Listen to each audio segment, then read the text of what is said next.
ಹಾಲಿನ ಪಾಠ ಜೀವನದ ರೂಪಾಂತರ. ಒಮ್ಮೆ ಹಾಲು ದೇವರಿಗಾಗಿ ತಪಸ್ಸು ಮಾಡಿತು. ದೇವರು ಪ್ರತ್ಯಕ್ಷನಾಗಿ ಕಾರಣ ಕೇಳಿದಾಗ ಹಾಲು ಬೇಡಿಕೊಂಡಿತು. ನಾನು ಹಾಲು, ಆಕಳು ಎಮ್ಮೆಯಿಂದ ಬರುವಾಗ ಶುದ್ಧವಾಗೇ ಇರುತ್ತೇನೆ. ಆದರೆ ಈ ಪಾಪಿ ಮಾನವ ನನಗೆ ಉಳಿ ಹಿಂಡಿ ನನ್ನ ಮನಸ್ಸನ್ನು ಕೆಡಿಸಿಬಿಡುತ್ತಾನೆ. ನನಗೆ ಹಾಲಾಗೇ ಇರುವಂತೆ ವರಕೊಡು ಎಂದು ಬೇಡಿಕೊಂಡಿತಂತೆ.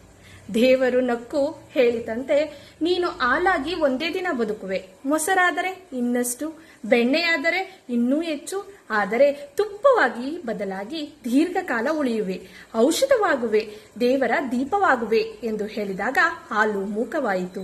ನಾವು ಹಾಗೆ ಅಲ್ವಾ? ನಮ್ಮ ಮನಸ್ಸನ್ನು ಯಾರೋ ಉಳಿ ಹಿಂಡಿದರೆಂದು ಕೊರಗದೆ ಹಾಲಾಗಿ, ಮೊಸರಾಗಿ, ಮಜ್ಜಿಗೆ, ತುಪ್ಪವಾಗಿ, ದೇವರ ಮುಂದೆ ದೀಪವಾಗಿ ಬದುಕಬೇಕು.